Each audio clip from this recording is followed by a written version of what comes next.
नमस्कार विद्यार्थी मित्रांनो, आपण इतिहासामध्ये पाहतोय 1857चा स्वातंत्र्य लढा आणि या 1857च्या स्वातंत्र्य लढ्यामध्ये आपण 1857च्या स्वातंत्र्य लढ्याला कुठली कारणं कारणीभूत होती हा भाग साधारणतः आपण संपवला होता. पुढचा भाग आहे उठावाला सुरुवात. आता पहा, बराकपूर छावणी आपण पाहिली. बराकपूर छावणीपासून मंगल पांडेनं या ठिकाणी उठावाला प्रारंभ केला, सुरुवात केली. या बराकपूर छावणीमधून स्वातंत्र्य 1857च्या स्वातंत्र्य लढ्याचा हे लोण आता मिरतला आलं, लखनौमध्ये आलं, लखनौ आलं, मिरत आलं. चलो दिल्ली हा नारा देण्यात आला आणि इथून पुढे सैनिक मग निघाले कुठं? दिल्लीकडे निघाले. आणि 12 मे 1857ला 12 मे 1857 12 मे 1857ला यांनी पूर्णतः दिल्लीवरती आपलं वर्चस्व प्रस्थापित केलं.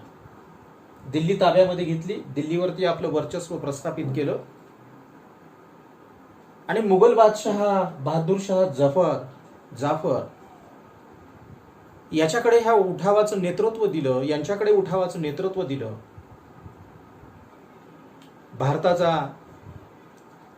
भारत आणि भारताचा सम्राट म्हणून मुघल बादशहाला या ठिकाणी जाहीर करण्यात आलं. भारतीय सम्राट म्हणून मुघल बादशहाला जाहीर केलं. शहनशाह हिंदुस्तान बादशहाला बनवण्यात आलं. म्हणजे उठावाचं नेतृत्व आता बहादूर शाह जाफर यांच्याकडे देण्यात आलं. शहनशाह हिंदुस्तान त्यांना बनवण्यात आलं. आता नेतृत्व जरी बहादूर शाह जाफर यांच्याकडे देण्यात आलं असलं तरी प्रत्यक्ष नेतृत्व जर आपण पाहिलं, प्रत्यक्ष रणांगण आणि मैदानामधलं चित्रण जर आपण पाहिलं तर प्रत्यक्षात या लढ्यामध्ये मोठ्या प्रमाणात सहभागी झाले होते. नानासाहेब पेशवे होते, तात्या टोपे होते, राणी लक्ष्मीबाई होत्या, बेगम हजरत महल आहे, कुंवर सिंग आहे, सेनानी बख्त खान आहेत. या सगळ्यांनीच आता या 1857च्या स्वातंत्र्य लढ्याची जबाबदारी प्रत्येकाने आता आपल्या खांद्यावर या ठिकाणी घेतली. यामध्ये हा जो उठाव सुरू झाला बराकपूर छावणीपासून, मग लखनौ आहे, मग मिरत आहे, जे की दिल्लीपर्यंत या ठिकाणी आलं होतं. मग दिल्ली असेल, कानपूर असेल, लखनौ असेल, झाशी असेल, पश्चिम बिहारचा भाग असेल, या ठिकाणी उठावाचं स्वरूप हे अतिशय उग्र होतं.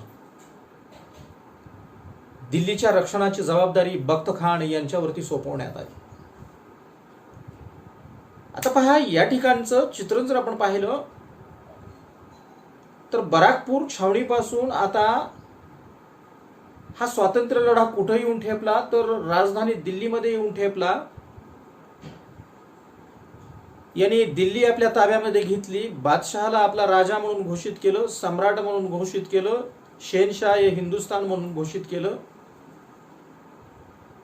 हे कुणाच्या विरोधी झालं होतं तर ब्रिटिश ईस्ट इंडिया कंपनीच्या विरोधी हे सगळं झालं होतं.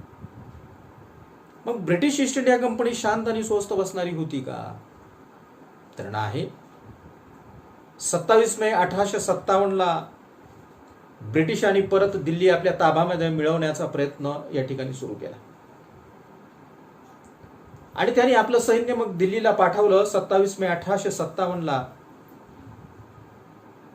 दिल्ली परत हस्तगत करण्यासाठी आपली सर्व शक्ती पणाला लावण्याचं काम ब्रिटिश ईस्ट इंडिया कंपनीनं या ठिकाणी केलं. दिल्लीला सैन्य आलं.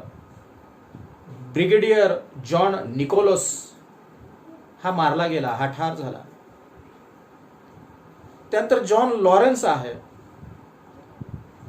जॉन लॉरेन्स कुणाला सोबत घेऊन आला तर शीख फलटणी सोबत घेऊन आला आणि याने दिल्ली जिंकली. जॉन लॉरेन्स आणि शीख फलटणी यांनी दिल्ली जिंकली. ब्रिटिश जनरल यावेळेस होता हडसन. या हडसननं मुघल बादशहाला अटक केली.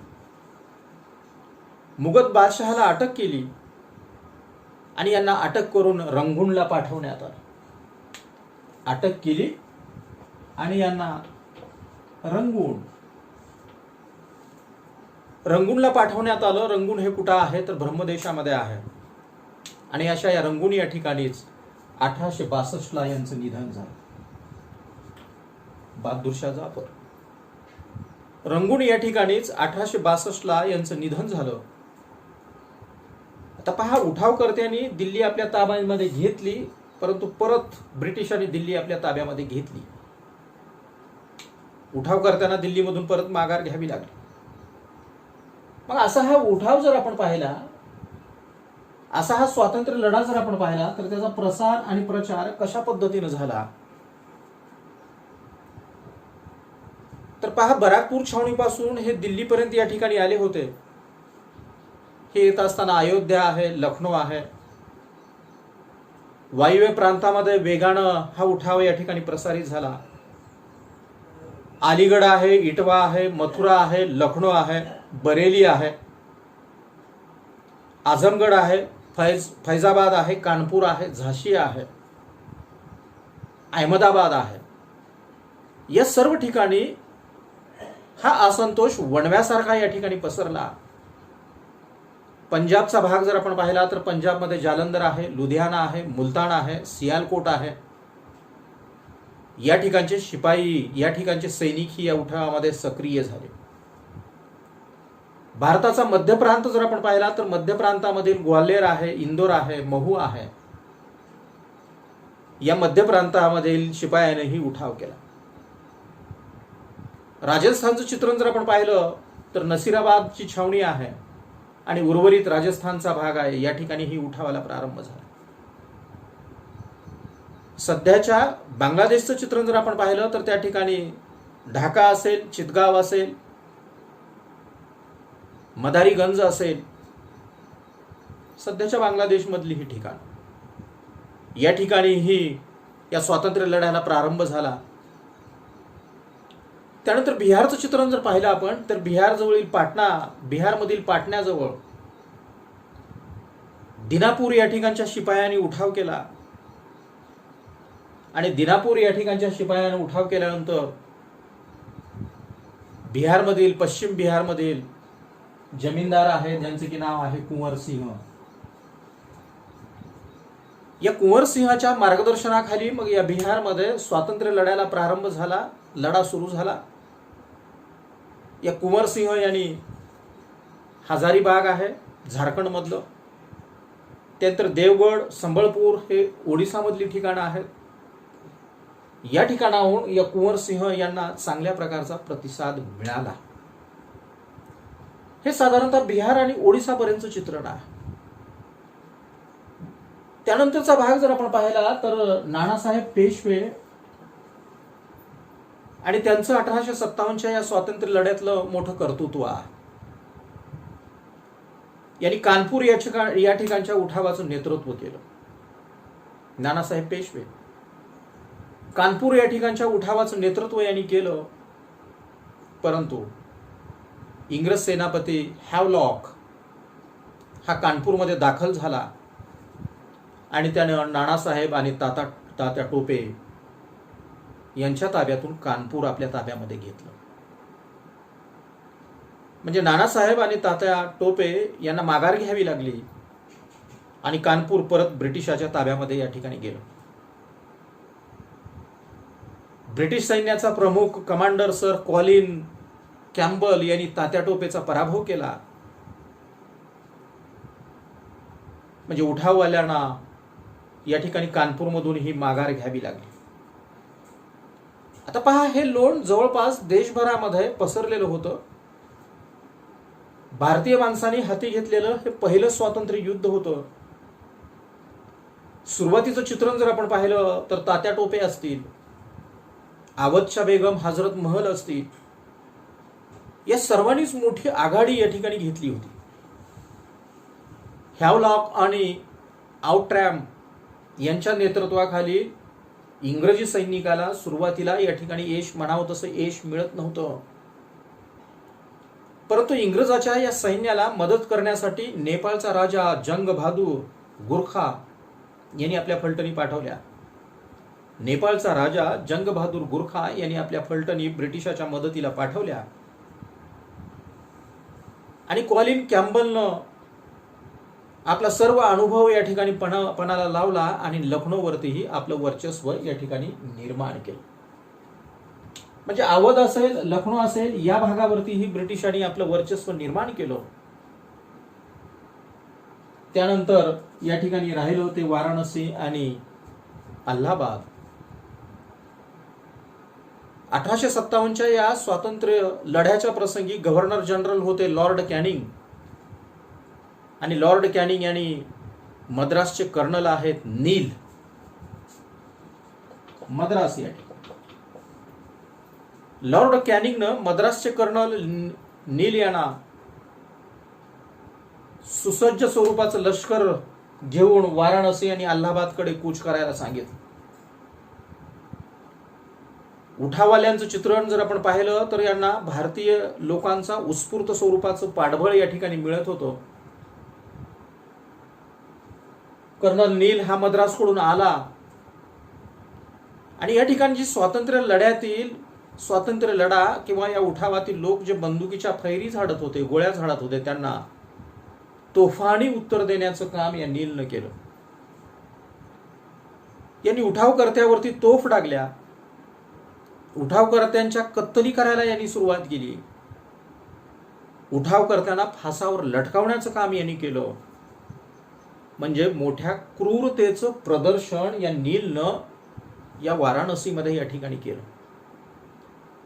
आणि नील जी क्रूरता या ठिकाणी करतोय ही बातमी अलाहाबाद पर्यंत पोहोचली आणि अलाहाबाद या ठिकाणच्या शिपायांनीही या ठिकाणी उठाव केला. युरोपियन लोकांना सूड म्हणून ठार मारण्याचं काम या ठिकाणी सुरू केलं. नीलनं मग वाराणसीहून अलाहाबादकडे कूच केली आणि अलाहाबादकडे कूच करत असताना सरसकट भारतीय माणसांच्या कत्तली करण्याचं काम त्यांनी केलं. म्हणजे या नीलनं मोठ्या प्रमाणात भारतीय सैनिक असतील, सामान्य नागरिक असतील, यांच्यावरती मोठ्या प्रमाणात अन्याय आणि अत्याचार केले. क्रूरतेचं मोठ्या प्रमाणात प्रदर्शन या नीलनं या ठिकाणी केलं. त्यानंतरचा भाग येतो मग झाशी.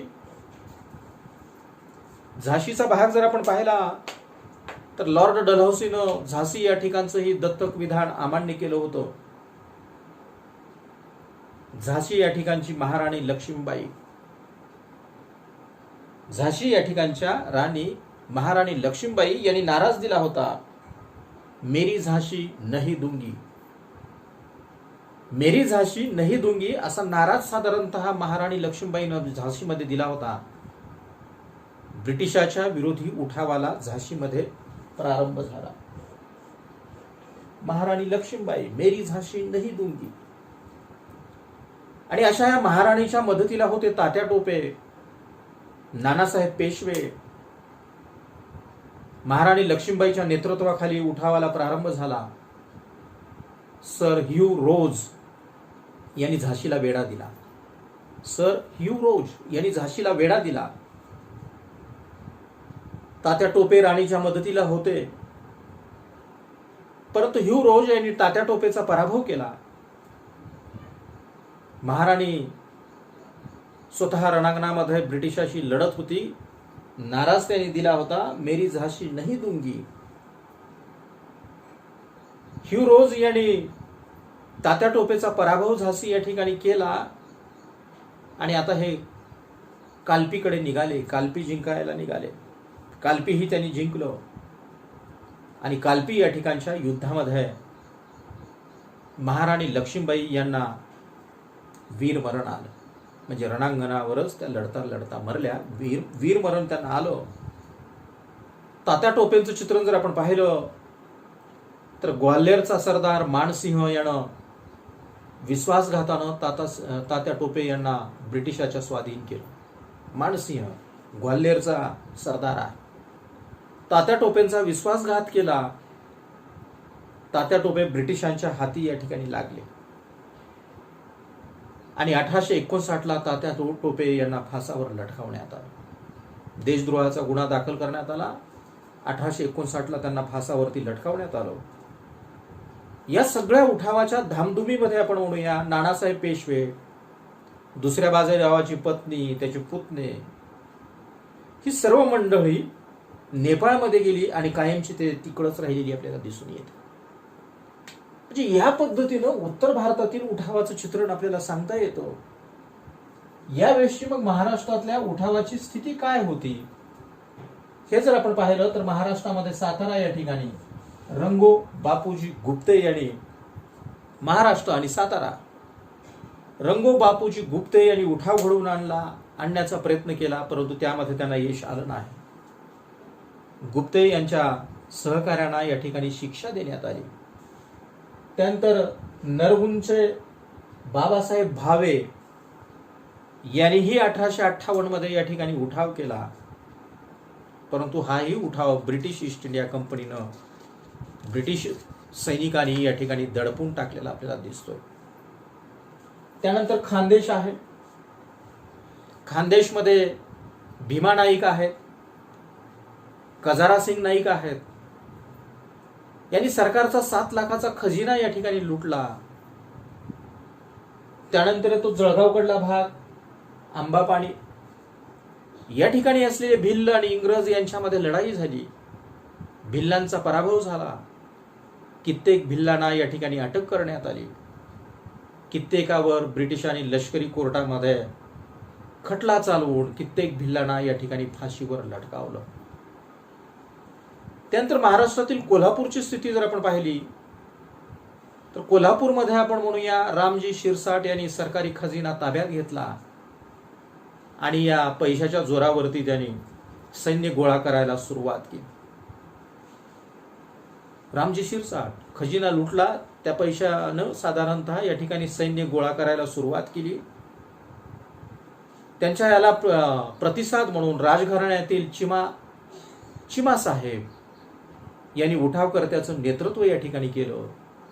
मग कोल्हापूर असेल, बेळगाव असेल, धारवाड असेल या ठिकाणाहून उठावाला मोठा प्रतिसाद या ठिकाणी मिळायला लागला.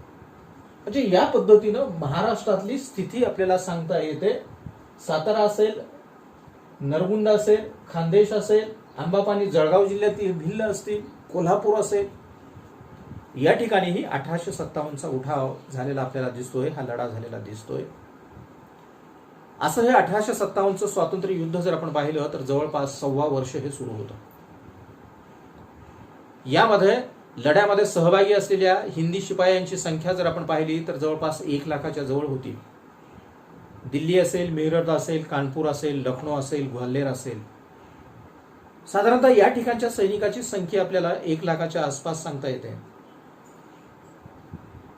भारतीय सैनिकाकडे शस्त्रबळ, शौर्य आणि धैर्य याची कमतरता नव्हती. तरी आपण म्हणूया की या स्वातंत्र्य लढ्यामध्ये भारतीयांना अपयश आलेला आपल्याला दिसून येतं. म्हणजेच हा जो स्वातंत्र्य लढा भारतीयाने हाती घेतला होता त्यामध्ये यश आलं नाही तर अपयश आलं. पुढचा भाग आपण पाहूया. मग या 1857च्या स्वातंत्र्य लढ्याचे उठावाचे परिणाम काय झाले. तर पहा, याचा परिणामाचा ज्यावेळेस आपण विचार केला त्यावेळेस 1857च्या या स्वातंत्र्य लढ्याचा भारतीयावरती अतिशय खोलवर परिणाम झाला आणि यामधून प्रादेशिक निष्ठाच्या जागी राष्ट्रीय भावनेचा मात्र उदय झाला.